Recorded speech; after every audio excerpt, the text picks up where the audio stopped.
Imagine करो, एक गरीब लड़का एक वक्त के खाने के लिए 17 घंटा मेहनत करता था, वही आज 1 लाख करोड़ की कंपनी खड़ा कर दी। ये कहानी है जिम जोंग यंग की।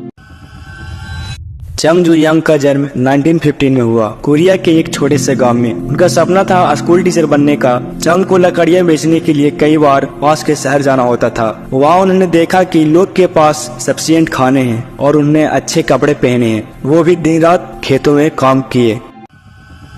अगर मैं दिलो जान से कुछ भी काम करूँ तो मैं उसमें सक्सेसफुल हो सकता हूँ। इसी सोच के साथ ऐसा बिजनेस ढूंढने लगे जिसमें जापानीज गवर्नमेंट का कोई इंटरफेरेंस नहीं था। बहुत जल्द उन्होंने कार रिपेयरिंग बिजनेस में जीरो डाउन किया और 1940 में 3 ईयर बॉन्ड का लोन लेकर एडोब सर्विस गैराज खोला। किस्मत इतनी खराब थी कि 1 महीना बाद ही गैराज में आग लग गया, सब कुछ जलकर राख हो गया। जंग की सिचुएशन बहुत खराब थी।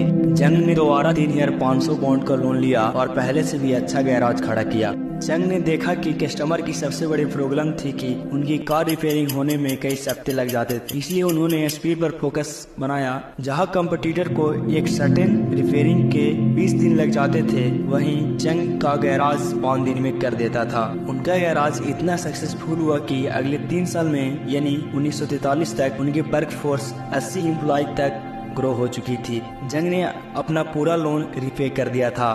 बिजनेस तेजी से ग्रो कर रहा था और तभी एक मेजर डिजास्टर हो गया। जापान के वर्ल्ड वॉर 2 के लिए वार रिलेटेड रिक्वायरमेंट बनाने थे, इसलिए जापान ने उनकी गैराज की ऑनरशिप ले ली। 1967 में जंग दोबारा स्टार्ट किए हुंडई और 1968 फोर्ड के साथ एक डील की जिसमें फोर्ड का कॉन्टिनेंट कार्स का असेंबल करने वाले थे। 2 साल तक ये ज्वाइंट फाइनेंस सक्सेसफुल चला, जिसके बाद दोनों कंपनी के बीच कॉन्फ्लिक्ट डेवलपमेंट होने लगी। फोर्ड नहीं चाहता था कि हुंडई अपनी खुद की कार बनाए, इसीलिए 1973 में पार्टनरशिप खत्म कर दी। उन्होंने मैन्युफैक्चरिंग के टेक्नोलॉजी के लिए जनरल मोटर और वैगन जैसे कंपनी डील करने की कोशिश की, लेकिन सबने मना कर दिया। फाइनली उसी साल उन्होंने जापान की मुक्सी मोटर से एग्रीमेंट किया। मुक्सी मोटर हुंडई को कार बनाने की टेक्नोलॉजी देने के लिए तैयार हो गया था। उसी दौरान साउथ कोरिया गवर्नमेंट ने भी ऑटोमोबाइल कंपनी के लिए आदेश निकाला कि उन्हें एक सिटीजन कार बनानी है, एक ऐसी कार जो अफोर्डेबल हो, रिलायबल हो और उसमें केवल साउथ कोरिया के पार्ट से यूज हो।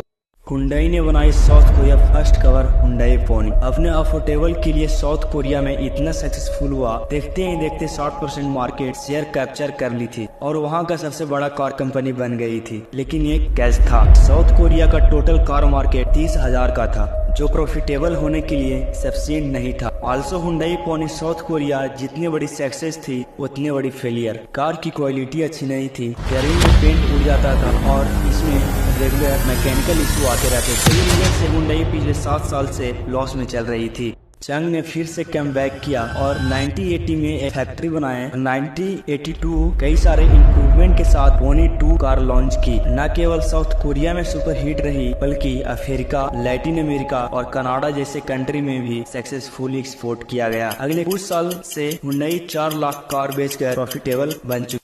इसके बाद हुंडई के मालिक 72 साल की उम्र में हुंडई से रिटायरमेंट ले ली, जिसके बाद इनका भाई और बेटे ने कमान संभाला। हुंडई आज वर्ल्ड के टॉप 3 कंपनी में आती है। हुंडई एक ऐसा मात्र कंपनी है जो 2022 में 40 लाख कार बेची थी और इन सब का शुरुआत एक ऐसा लड़का से हुआ जिसके पास food, education, health care, basic facility तक नहीं थी।